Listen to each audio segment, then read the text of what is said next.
Hello and shalom everyone, एक बार फिर से आपका बहुत बहुत स्वागत है। और आज के इस वीडियो में मैं एक बहुत ही गंभीर विषय में आपके साथ बात करने जा रही हूँ। हम सबों को गिफ्ट एक्सेप्ट करने तो बहुत अच्छे लगते हैं और मन भी करता है कि बहुत सारे तोहफे हमारे पास हों। पर क्या आप जानते हैं कि हर एक तोहफा जो आपको दिया जाता है वो आपकी उन्नति के लिए नहीं होता। क्या आप इस बात को जानते हैं कि कई ऐसे गिफ्ट्स होते हैं जिनके आपके घर में, आपके जीवन में आने से आपका जीवन जो है वो नष्ट हो सकता है या फिर उसमें हैवक क्रिएट किया जा सकता है। आज मैं आपके साथ कुछ ऐसी ही बातों को शेयर करने जा रही हूँ। हर चीज़ जो आपको मिलती है या फ्री में कह दीजिए गिफ्ट मिलता है, उसको लेके बड़े खुश मत हो जाया करें। हमें नहीं पता होता कि जो इंसान गिफ्ट दे रहा है वो किस इंटेंशन से दे रहा है या वो किस बात या किस नज़रिए से दे रहा है, और उस गिफ्ट का क्या आपकी ज़िंदगी में कोई अच्छा पहलू भी ठहरेगा या फिर वो गिफ्ट आपकी लाइफ में किसी भी तरह से हलचल को क्रिएट कर सकेगा या उन ओपन डोर्स को खोल देगा, यानी कि उन आत्मिक दरवाज़ों को खोल देगा जहाँ से दुष्टता की सामर्थ को आपकी लाइफ में आने जाने का अधिकार मिल जाएगा। ज़्यादा समय ना लगाते हुए मैं आपके साथ कुछ ऐसे गिफ्ट्स को, ऐसी आइटम्स को शेयर करने जा रही हूँ जो आप दूसरों से प्लीज़ एक्सेप्ट मत कीजिएगा। और अगर आपने कर दी है तो वीडियो के एंड में हम बात भी करेंगे कि उनसे कैसे आप छुटकारा पा सकते हैं और उनके बैड इफ़ेक्ट से आप कैसे अपने आप को डिटैच कर सकते हैं। देखिए, प्रभु यीशु मसीह ने इस बात को कहा था अपने चेलों को संबोधित करते हुए कि मैं तुम्हें भेड़ों को भेड़ियों के बीच भेज रहा हूँ। इट इज़, यानी कि ये संसार में बहुत सारे आपको भेड़िए मिलेंगे, वुल्व्स मिलेंगे, पर आपको परमेश्वर ने एक भेड़ की मानद यानी भोलेपन में रखा है। पर इसका ये मतलब नहीं है कि भोलेपन की वजह से आप अपनी ज़िंदगी का नुकसान कर बैठें, आप अपनी लाइफ में किसी भी तरह की प्रॉब्लम्स को इनवाइट कर बैठें। तो आज इस वचन के साथ और आज के इस मैसेज के साथ सतर्क हो जाएं, अलर्ट हो जाएं, ताकि अगर आपकी लाइफ में ऐसी कोई भी आइटम्स पाई जाती हैं तो उन्हें फौरन उठाकर अपने घर से बाहर निकाल दें। ओके, चले, सबसे पहली चीज़ जो आपको एक्सेप्ट नहीं करनी चाहिए या अगर आपके पास है तो आपको उस पर छुटकारा पा लेना चाहिए, वो है कि अगर कोई भी ऐसी चीज़ जो मूर्ति के रूप में आपके घर में दी गई है या आइडल वर्शिप के हिसाब से आपकी लाइफ में दी गई है, उसे आपको एक्सेप्ट नहीं करना है। Anything that may be of, जैसे वुडूज होते हैं या डॉल्स होती हैं या कोई ऐसी आइटम्स जो कि लोग कहते हैं कि जी हम फलां फलां जगह से लाए थे, वहाँ के रिचुअल्स के हिसाब से है, ये आपको एक्सेप्ट नहीं करनी है। देखिए, जब आप परमेश्वर के वचन को पढ़ते हैं, ड्यूटोनॉमी व्यवस्था विवरण, उसके चैप्टर नंबर 7 को आप पढ़ते हैं, उसकी 25 और 26 आयत में ये बात कही गई है। प्रभु कहते हैं कि कोई भी ऐसी चीज़ जिसे परमेश्वर हेट करते हैं उसे अपने घर में ना लाएं। क्योंकि आइडल्स की जब बात की जाती है, मूर्तियों की जब बात की जाती है, तो वचन बताता है कि परमेश्वर मूर्तियों से घृणा करते हैं। He hates these things. तो जब परमेश्वर किसी चीज़ को हेट करते हैं, प्रभु बहुत कैटेगोरिकली इस बात को समझाते हैं कि इन चीज़ों को अपने घर में ना आने दें। क्यों ना आने दें? आगे भी लिखा है कि जब इन चीज़ों को नष्ट किया जाएगा, जब इन चीज़ों को जो है डिस्ट्रॉय किया जाएगा, तो प्रभु कहते हैं तेरे को भी साथ में डिस्ट्रॉय कर दिया जाएगा। इसलिए ख्याल रखें कि कोई भी पेगनिज्म की चीज़, कोई भी ऐसी चीज़ जो आपको लगता है किसी रीति रिवाज की या कोई भी आपको अशुद्ध करने वाली आइटम है, जो आपको पता है कि परमेश्वर के वचन के मुताबिक नहीं है, उसे अपने घर में ना आने दें। अगर कोई आपको उस चीज़ के लिए गिफ्ट देता भी है तो आप उसे डिक्लाइन कर सकते हैं या फिर आप उसे डिस्पोज ऑफ कर सकते हैं। क्योंकि परमेश्वर का वचन बताता है, जब आप एक्ट्स ऑफ अपोस्टल्स यानी कि प्रेरितों के काम, उसका चैप्टर नंबर 19 पढ़ते हैं, तो वहाँ पर हम देखते हैं कि जो नए बिलीवर प्रभु में आते हैं वो अपनी पुरानी सारी चीज़ों को, उन किताबों को, उन बिलोंगिंग्स को जो तकरीबन 50,000 चांदी के सिक्कों के वैल्यू की थी, उन सबको आग लगा देते हैं। वो ये नहीं कहते कि चले I will gift it to someone else, कि हम किसी और को दे देते हैं। उन्होंने उन चीज़ों से अपने नाते को तोड़ दिया, अपने आप को जो है अलग कर दिया, ताकि वो परमेश्वर के सामने अपनी एक नई कमिटमेंट को दिखा सकें और उस रिश्ते में बढ़ सकें जिसमें प्रभु ने उन्हें इनवाइट किया है। कई बार ये ऐसी चीज़ें होंगी जो आपको रेस्टलेस कर देंगी, जो आपके घर में जब से आई होंगी, आपके घर में आप देख रहे होंगे कि एक अलग सा पैटर्न जो है वो डाउनफॉल का शुरू हो गया है। हर चीज़ में जो नुकसान होना शुरू हो गया है, हर चीज़ में जो है आपको दिक्कत आनी शुरू हो गई है। तो अगर आपको ऐसा कुछ भी लगता है, जैसे कई ओझा बोर्ड्स होते हैं, कई ऐसी चीज़ें होती हैं जो लोग अलग अलग रिचुअल्स, अलग अलग ऑकल्ट्स में इस्तेमाल करते हैं। अगर ऐसा कुछ भी आपके घर में पड़ा है, ऐसी कोई भी मूर्त आपके घर में पड़ी है, तो प्लीज़ उसे अपने घर से बाहर निकाल दें। दूसरी चीज़ जो हमें ध्यान रखने की ज़रूरत है कि कोई भी ऐसा गिफ्ट जिसे एक्सेप्ट करते हुए या रिसीव करते हुए आपका मन गवाही ना दे, आपकी आत्मा में एक हलचल सी पैदा हो जाए, तो आप जान लें कि ये परमेश्वर की ओर से नहीं है। देखिए, परमेश्वर का वचन बताता है कि प्रभु का आत्मा हमें आने वाली हर एक बात से आगाह करता है, हमें पहले से ही बता देता है। और कई चीज़ें जो स्पिरिचुअली सही नहीं होती, जो किसी ने गलत इंटेंशंस के साथ दी होती हैं, कई बार लोग चीज़ों के ऊपर जादू टोना करके भी दे देते हैं। We have in our course of deliverance, जब हम लोगों के घरों में डिलीवरेंस की प्रार्थना करते हैं, जब हम उन लोगों को देखते हैं जिनकी लाइफ तहस नहस हुई हुई है, तो उसके दरमियान प्रभु कई ऐसी चीज़ों को भी रिवील करते हैं जिन ऑब्जेक्ट्स के साथ, जिन आइटम्स के साथ दुष्टात्माओं का प्रभाव जुड़ा हुआ होता है। हम उन्हें बताते हैं कि ये चीज़ को आप अपने घर से निकालें, और जब वो निकालते हैं तो उसके बाद चीज़ें ठीक होनी शुरू हो जाती हैं। और वो बताते हैं कि पास्टर जी, पहले भी हमारा मन गवाही नहीं दे रहा था, पहले भी हमें लग रहा था कि कुछ गड़बड़ है। तो देखें, अगर आपको कोई भी ऐसी आइटम, कोई भी ऐसा गिफ्ट जो आपको दिया जाता है और आपके मन में हलचल पैदा करता है और पीस नहीं पैदा करता, उसे आप एक्सेप्ट ना करें। या अगर आपको मिल जाता है तो प्लीज़, या अगर आपके घर में है तो please get rid of it, उससे अपने घर से निकाल दें। देखिए, आप जब वचन पढ़ते हैं तो नीति वचन प्रोवर्ब्स 14 के 15 में लिखा है कि जो एक भोला इंसान होता है वो हर एक चीज़ पे विश्वास कर लेता है, लेकिन जो थोड़ा समझदार, चतुर होता है, थोड़ा क्लेवर होता है, वो हर एक चीज़ को छानबीन करके देखता है। हर चीज़ में बिल्कुल भोले ही ना बने रहें, हर समय ऐसे ही ना रहें कि जी हमें तो कुछ पता ही नहीं, हमें तो आता ही नहीं, हमें तो समझ ही नहीं है। जी नहीं, परमेश्वर ने आपको समझ दी है, और परमेश्वर का आत्मा एक स्टेप पहले जाकर आपको चीज़ों को रिवील करना शुरू कर देता है। और जब आप पर ये चीज़ें जाहिर हों तो प्लीज़ इन चीज़ों को ध्यान देकर सुने और इन्हें नज़रअंदाज ना करें। जब हम नमान कोड़ी के बारे में पढ़ते हैं कि जब वो एलीशा के पास आता है और उसे बहुत सारे गिफ्ट देना चाहता है, तो हम वचन में देखते हैं कि एलीशा उन गिफ्ट्स को रिसीव नहीं करता। क्यों नहीं करता? वो इसलिए क्योंकि वो जानता है कि उन लोगों से हम गिफ्ट्स रिसीव नहीं कर सकते जो परमेश्वर के वचनों पर नहीं चलते, जिनकी राह आपकी राह से अलग है। तो वो उनके साथ उनकी अशुद्ध चीज़ों को अपने जीवन में लेकर खुद अशुद्ध नहीं होना चाहता था, खुद अपने आप को इम्प्योर नहीं करना चाहता था। तो इसलिए वो बहुत अच्छे से उन गिफ्ट्स को डिक्लाइन कर देता है, उनमें से कुछ भी रिसीव नहीं करता है।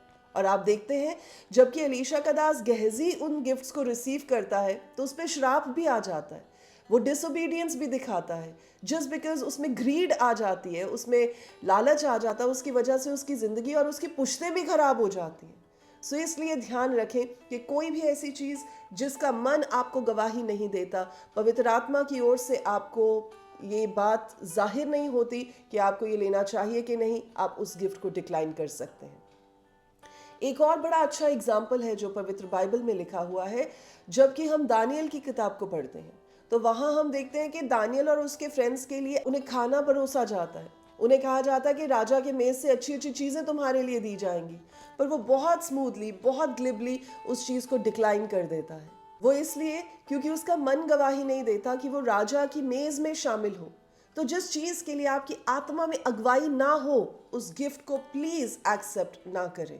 आप ये भी कह सकते हैं कि पास्टर नहीं तो ठीक है, अगर हम रिसीव कर ही लेते हैं, लेना ही पड़ता है सामान, तो हम तो प्रार्थना करके उसके इफेक्ट को कैंसिल कर सकते हैं। जी, आप बिल्कुल कर सकते हैं कैंसिल, पर ध्यान रखें कि वचन ये भी बताता है परमेश्वर ने हमें सांपों और बिच्छुओं को रोंदने की सामर्थ्य दी है। दैट मीन्स प्रभु ने हमें अथॉरिटी तो दी है, पर इसका ये मतलब नहीं है कि वो अथॉरिटी आप कहीं पर भी इस्तेमाल करते रहें, कैसे भी इस्तेमाल करते रहें। जब प्रभु यीशु मसीह को ये कहा गया था कि अगर तू परमेश्वर का बेटा है तो कह दे इन पत्थरों से कि रोटी बन जाए, तो उन्होंने अपनी अथॉरिटी नहीं इस्तेमाल करनी शुरू कर दी थी वहाँ पर कि हाँ मैं तो हूँ इसलिए मैं रोटी बना दूंगा, देखो मैं क्या कर सकता हूँ, मैं कुछ भी कर सकता हूँ। हर जगह अपनी अथॉरिटी को जो परमेश्वर ने आपको दी है उसे इस्तेमाल करने की ज़रूरत नहीं होती है। इससे बेहतर ये है कि आप सतर्क रहें, अलर्ट रहें। और प्रभु के वचन में 1 कुरिन्थियों 10 के 21 में भी ये बात लिखी हुई है कि आप परमेश्वर के और शैतान के मेज़ में से इकट्ठा ही खाना नहीं खा सकते। यानी कि आप दोनों जगहों पर एक ही टाइम पर ऑपरेट नहीं कर सकते कि चलो चलो ले लेते हैं, बाद में प्रार्थना कर लेंगे। तो दैट मीन्स आप क्या करने की कोशिश कर रहे हैं, आप उसको बैलेंस आउट, उसको इवन आउट करने की कोशिश कर रहे हैं कि ले तो लेते हैं, बाद में देखा जाएगा क्या होगा। देखिए, परमेश्वर का वचन बताता है परमेश्वर के कटोरे में से और शैतान के कटोरे में से एक ही समय में नहीं पी सकते। और जब आप प्रोवर्ब्स नीति वचन पढ़ते हैं चैप्टर नंबर 14 उसके 16 में भी ये बात कही गई है कि जो एक समझदार इंसान होगा वो विपत्ति को आते हुए देखकर पहले ही जो है रास्ता बदल लेगा, पर जो एक अपने आप को बेवकूफ़ या मूर्खता के साथ बढ़ता हुआ इंसान समझेगा वो क्या करेगा, वो जाकर उन चीज़ों से निपटने की कोशिश करेगा।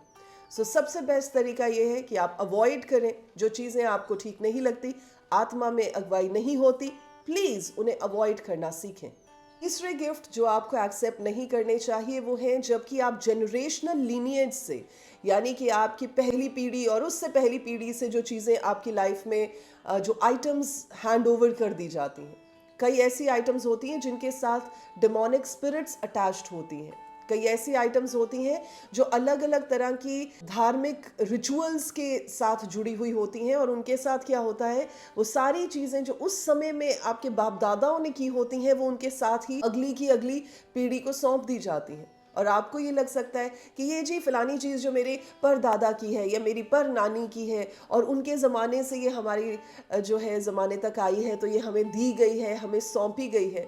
हो सकता है कि उन चीज़ों के साथ भी कुछ ऐसी चीज़ें अटैच्ड हो जो आपको पता ना हो, क्योंकि आप अब बिलीवर हैं, आप परमेश्वर पे विश्वास करते हैं, आप इन चीज़ों की गहराई को समझ सकते हैं। तो आपकी पहली जो पीढ़ियां थी शायद वो प्रभु में नहीं थी, वो नहीं जानती थी इन कामों को वो कर रहे हैं या जिन चीज़ों में वो पार्टिसिपेट कर रहे हैं उनके साथ वो किन चीज़ों को अपनी लाइफ में अटैच कर रहे हैं और उन्हें अगली पीढ़ी को सौंप रहे हैं। हर एक चीज़, हर एक ऑर्नामेंट, हर एक आइटम, हर एक ऐसा गिफ्ट, हर एक ऐसी चीज़ जो आपको बहुत मनभावनी लगती है, विंटेज वाली लगती है, एंटीक लगती है, या अगर आप जाकर मार्केट से भी खरीदना चाहें आप उन्हें बहुत वैल्यू अटैच कर सकते हैं उनके साथ। पर आपको याद रखना चाहिए कि वो सिर्फ वैल्यू ही अटैच नहीं होती, उनके साथ दुष्ट आत्माएं भी अटैच्ड होती हैं। ऐसी जो आइटम्स होती हैं वो क्या करती हैं, वो एक पीढ़ी से दूसरी पीढ़ी के पास सौंपी जाती हैं, और होता क्या है कि वही दुष्ट आत्माएं जो इन आइटम्स के साथ अटैच्ड होती हैं वो एक पीढ़ी से दूसरी पीढ़ी के पास पहुंच जाती हैं। इन्हें आप फेमिलियर स्पिरिट्स भी कह सकते हैं, यानी कि वो आपके बाप दादाओं और उनसे पीछे की पीढ़ियों की भी हर बात को जानती होंगी, और जब वो चीज़ें डिमोनिक चीज़ें जो हैं वो अपने आप को मैनिफेस्ट करती हैं, जब अपने आप को दिखाती हैं, तो लोग सोचते हैं कि जी ये कोई पुनर्जन्म हो गया है या कोई ऐसी चीज़ हो गई है जो पूजने के योग्य है। तो आप इन बातों को याद रखें कि ये डिमोनिक स्पिरिट्स हैं जिनसे आपको अपना नाता छुड़ाने की ज़रूरत है। और परमेश्वर का वचन भी ये बात बताता है, जब आप दूसरा क्रॉन्थियों उसका चैप्टर नंबर 6 और उसकी वर्स नंबर 17 पढ़ते हैं, प्रभु कहते हैं कि अपने आप को इन चीज़ों से अलग करो, उनके बीच से अपने आप को अलग करो और अपने आप को अशुद्ध ना करो। तो प्रभु क्या कहते हैं, मैं तुम्हें रिसीव करूँगा। कोई भी ऐसी आइटम्स जो आपको पता है कि आपके एंसेस्टर्स से, आपकी पहली पीढ़ियों से, पुश्तों से आपकी लाइफ में भेजी गई हैं, जो आपको पता है कि प्रभु को नहीं जानते थे, जिनका प्रभु के साथ कोई नाता नहीं था और उनका उन सभी चीज़ों के साथ नाता था जो सही नहीं है, तो इसलिए आपको उन चीज़ों से नाता छोड़ना पड़ेगा, क्योंकि परमेश्वर का वचन बताता है कि ज्योति का, रोशनी का अंधकार के साथ कोई भी नाता नहीं हो सकता। इसलिए अगर ऐसी कोई आइटम्स हैं तो get rid of these items, घर को शुद्ध कर सकते हैं, परमेश्वर के नाम में एक बार फिर से सैंक्टिफाई कर सकते हैं और अपनी लाइफ की एक नई शुरुआत कर सकते हैं। चीज़ जो आपको ख्याल रखने की ज़रूरत है वो ये है कि कई बार लोग आपको ऐसे गिफ्ट देंगे जिनकी प्रोसीड्स वहाँ से आती हैं जहाँ पर सही काम नहीं हुए होते। हो सकता है कि इलीगल कामों से वो पैसा कमाया गया हो, या डिसऑनेस्ट तरीकों से, या किसी का हक मार के वो पैसा जो है कमाया गया हो, और उस पैसे से अब आपको गिफ्ट दिया जा रहा है। गलत काम करते हैं और फिर दूसरों का मुंह बंद करवाने के लिए उन्हें गिफ्ट दे देते हैं, ताकि वो इंसान जो है वो चुप कर जाए और उनकी इमोरल और अनएथिकल प्रैक्टिसेस को सबके सामने ना दिखाए। तो जब आप किसी की उस गिफ्ट को रिसीव करते हैं जो आपको पता है कि सही तरीके के साथ पैसा कमाकर नहीं लाए गए, तो आप क्या करते हैं, आप उनकी गलत आदतों में और गलत चीज़ों में हिस्सेदार बन जाते हैं, आप उसका हिस्सा हो जाते हैं।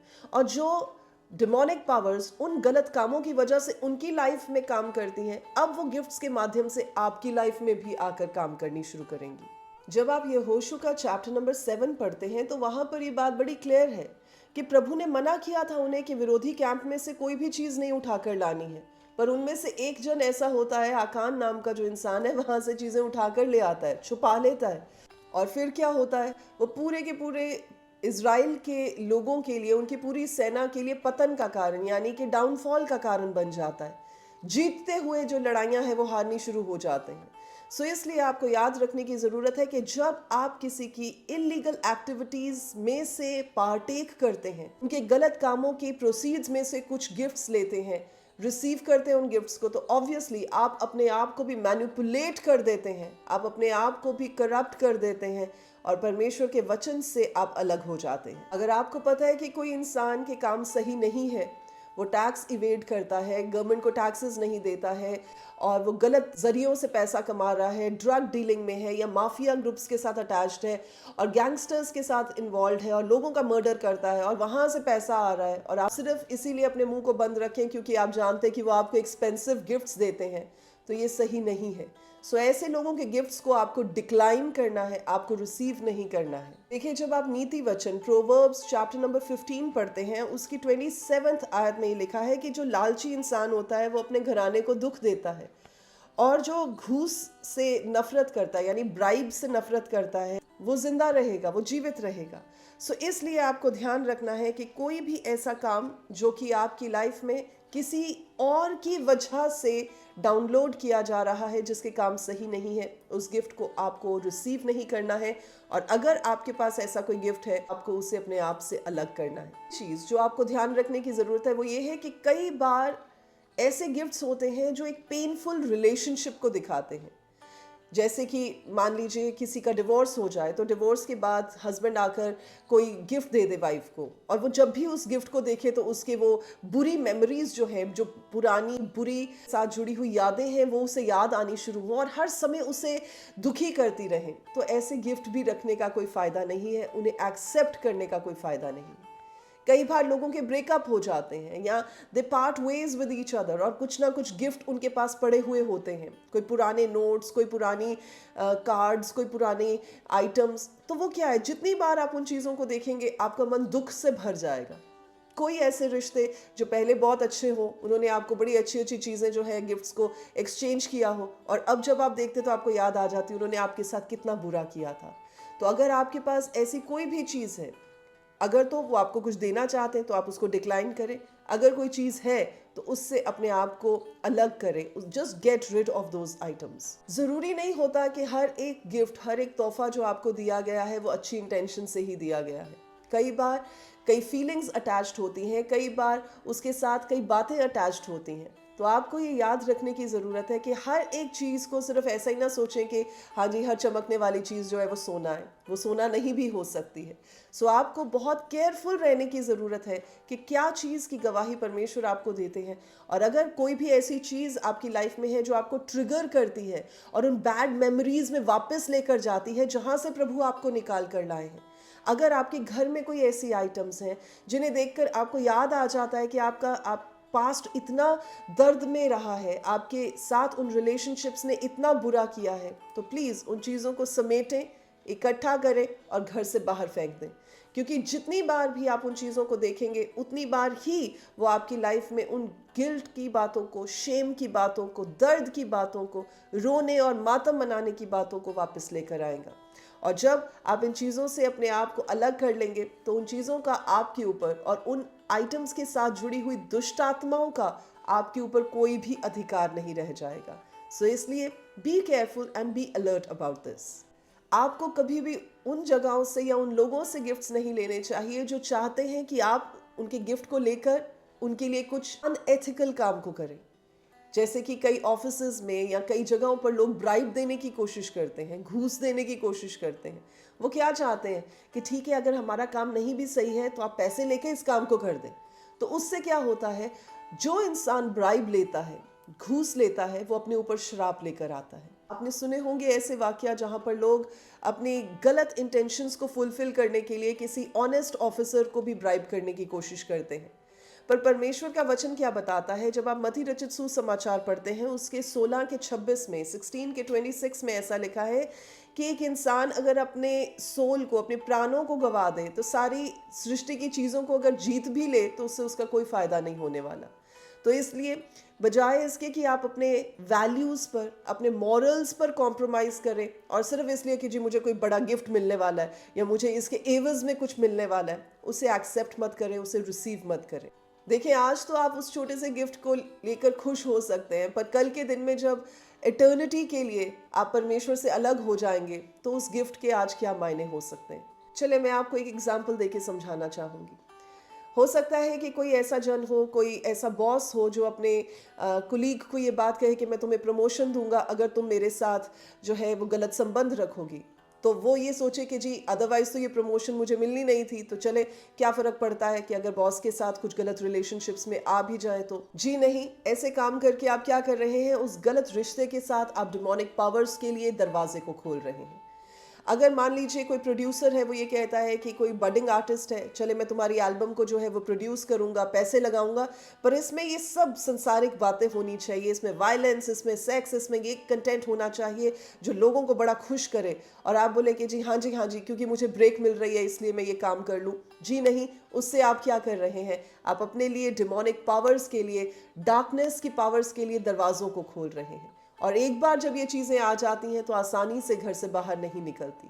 सो आपको ये बात ध्यान रखने की ज़रूरत है कि हर किसी से ब्राइब के तरीके से या गिफ्ट के तरीके से किन्हीं भी ऐसी चीज़ों को रिसीव ना करें जहां पर आपको अपनी वैल्यूज़ के साथ, अपने एथिक्स के साथ, परमेश्वर के वचन के साथ कॉम्प्रोमाइज़ करना पड़े।